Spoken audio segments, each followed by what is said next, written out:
Because in either game, life or football, the margin for error is so small. I mean, 1/2 a step too late or too early, and you don't quite make it. 1/2 second too slow, too fast, you don't quite catch it. The inches we need are everywhere around us. Hell yeah. They're in every break of the game, every minute, every second.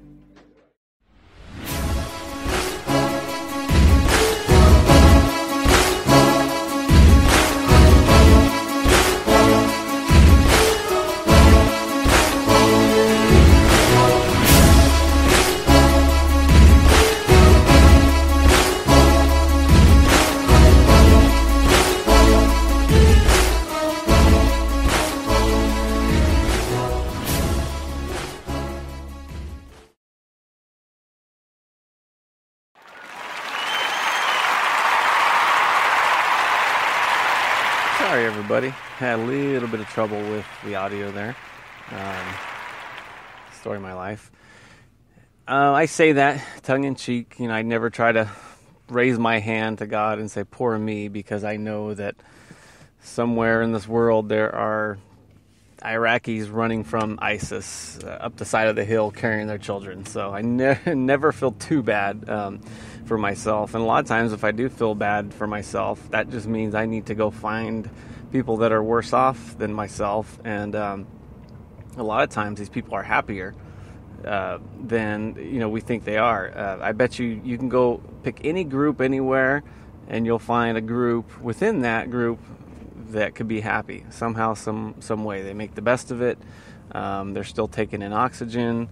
They're still alive on this earth. When you think of, since the beginning of time, it's such a small segment of people, percentage-wise, that are still alive. Think about it. Pretty much everybody you're reading in the history books, they're dead. We're alive. So this podcast, it's mostly to get us going, and we got to get going hard. This life ain't gonna wait around for nobody. It's a conveyor belt. You are at where you're at. You can't go back. And if you could try to go back, you could focus on it, but you're getting closer to whatever's at the end. And, pretty much all you could do is make sure that the ride from where you're at now to the end is as good as it could be. Because you're going to go there anyway, so you may as well make it as great as it could be. Every day I wake up and I just work as hard as I can for as long as I can. And what happens, happens. Because it's going to happen anyway. The bad things are going to happen if they're going to happen. And, all you can do is do your best and you will minimize those bad things.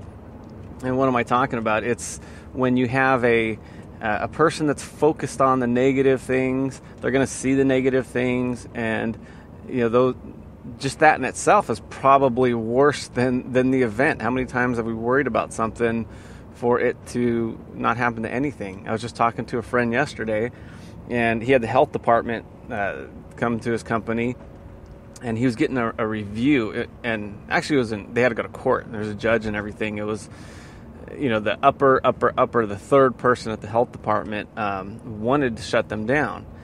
And so I talked to him in the morning yesterday morning before he went, and I go, look, it's easy for me to sit here and talk because I'm not the one in the interview. I've been in the FDA interviews before. I know they're terrible. But the problem is we're going to use that later on. We have another company that we're starting, and we're going to use that experience that he gets for this new company. But unfortunately, he just can't be handed a little pod with that experience in there, and then we can open it when we need to. No, it has to be opened by trial. It's like the old saying is Lord, please give me the strength to do what I got to do. Please give me the patience and the endurance, and said, all right, I'm going to give you trials and tribulations and everything else, and that's the only way you're going to get it. There's no two ways about it. So, basically today I wanted to talk about people that kind of lose their focus. It's when you are worried about you're not good enough. You're not fast enough, strong enough. You're not smart enough. You're not good looking enough. You fill in the blank. And essentially you're beating yourself. It's just, I think of, and I remember my mom worked with a Japanese lady, and she had I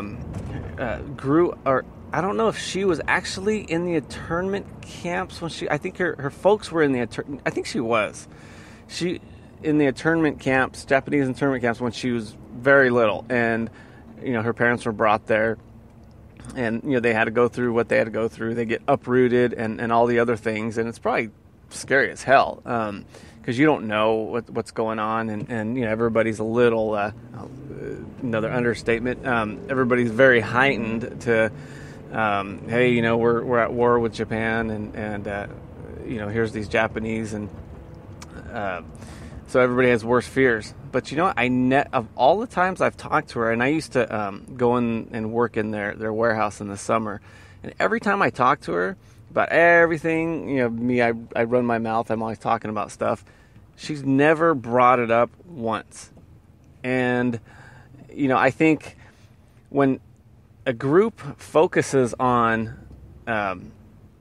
looking backwards, guess where that group is going to stay and circle? They're looking backwards. But Japanese as a whole, don't tend to dwell on that. They just move forward. It's almost like, yeah, it happened. We're still better off here. There's more opportunity. And then they may say, hey, at least we weren't in a POW camp, where it could be worse. I don't know, but whatever they're using something that's helping them to not dwell on the past. And wow, look at how well they've done. And I think that has to do with what they're focused on. They're focused on going in a direction that's forward. I ride dirt bikes, and I used to. And one thing when you're climbing up a hill, they always say that, I always say now, is you don't look at what you don't want to hit. If you see a rock and you're trying to avoid that rock, guess what your front tire is going to hit? It's going to hit the rock. And, it's just, if you see a rut, your tire's going to hit that rut. If you're focused on that rut, that's where you're going to go. And in life, when you're focused on and I'll use a personal example of what I'm fighting too, and we're all fighting something. And part of the reason why I'm even doing this podcast is, I know that there are a lot of people that are just brilliant. I mean, they're just born and raised and everything they say it seems like it's angelic. And I came from a pretty average background. My testimonies have never been too exciting. I'm sure a good author could make it exciting, or a good speaker. I wish I was that speaker. Maybe I will be one day, but I don't have the gift. So I had to work at it, and I think it makes me more valuable in that if an average person is kind of overachieving or doing a little bit more than maybe he should, then whatever he's using, those are some pretty good ingredients. So it is about staying focused, and I think that will help you to get where you need to be. Ironically, I was looking up a post to put to download a picture to go with this cast, and it just kept on showing Ford Focus. I'm like, no, I need focus. So I got the people doing yoga or whatever. So if you are tuned in and you're waiting to hear an exercise program on yoga, keep waiting, because it may come up, but just not today. In any event, or the way I segue, it may wind up that way. So anyway, so you have these hang-ups, I call them, and whether it's poor speech, and with me, what it is I know I am in my mid-40s, and I've been listening to people trying to figure out, okay, what's the secret to life, the key to life, since I was a kid. And I always say I listened to the talk shows and read the books and everything else, and I kind of overeducated myself, not the way that is typical of people that say, "Oh, I'm educated." And I think we put so much weight into getting a degree now, which degrees are great. You're going to make money eventually if you have a degree. I don't put the weight on it like some people do. Because let's face it, other people have different type of brains too, where they're going to excel at other things. So if you're focused on your problems, you're not going to be able to focus 100% on moving forward. And with me, it's okay. You're doing a podcast. You're older now, and luckily for me, I've always been able to run my mouth. So I've been practicing my whole life, and I could look and say, okay, this is what this person's going to say. This is what this hater's going to say, and all this stuff. And it's like the old saying is, let the haters hate, but they will ask you for a job later on. And that's that's happened more than a few times where it's like, let people be envious of you for doing something good. Don't try to dumb yourself down to where nobody's going to say anything, because people are going to say stuff. They say it all the time. People are bored. They're looking around. They feel threatened. And that's just the way it is. And I'm sure I do that sometimes too. I try not to. As soon as I know that, hey, Brent, you're acting jealous or whatever, tone it down. And you have to fight it. You have to work on it. So don't feel bad if you're doing that. Just like if you're a gossiper, stop gossiping. Turn it down. I mean, who here has never gossiped? Right now, somebody I know is a little upset at me because they thought I did. I did not on purpose. This is not why I'm on the air saying it, but it's just, you cannot beat yourself up. If you're trying to do the right thing, you're already ahead of 90% of the population, because most people can care less. And there are certain times to care less, but when it comes to bettering yourself, you got to be all in. And so now here I am. I'm doing the show, and like today, I did a little. I'm trying different promotions and different things to push it. And I was on the horse trail next to my house, and I'm thinking, oh God, my wife probably thinks I'm crazy. My neighbors probably think I'm crazy. I'm sure they really appreciate me filming their house. And I'm thinking, okay, if I'm thinking this, I'm not focused on my message. So I had to do it 3 or 4 times. For me, it's actually good. But it's weird. When I do it something live, no problemo. It's smooth as molasses for the most part, at least for me. But when I record it, it's just in my mind, I think, I could redo this. So guess what? I have to redo it. So put yourself in a position to where you have to do well, and you'll be surprised how you could bump it up.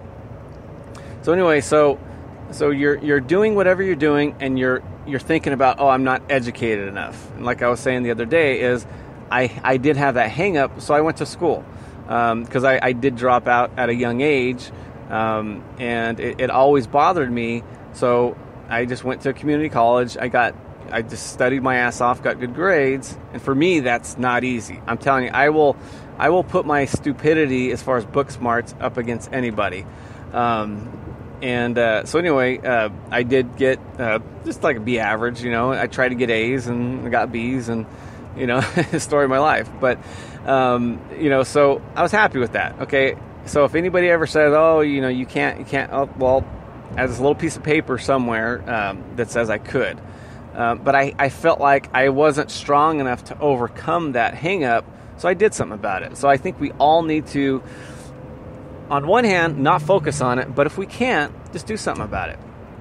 And that was just one thing that I did. The other thing is, I never felt like a good speaker, so just go to the library, got books on speaking, how to speak better. Instead of saying and take a deep breath and speak from the gut and different. And I'm still working on it, but at least I'm better than I would have been. It's like the old person saying, oh, how could you be a Christian? Look how terrible you are. Say, well, yeah, well, if I wasn't a Christian, I'd be an axe murderer. So, yeah,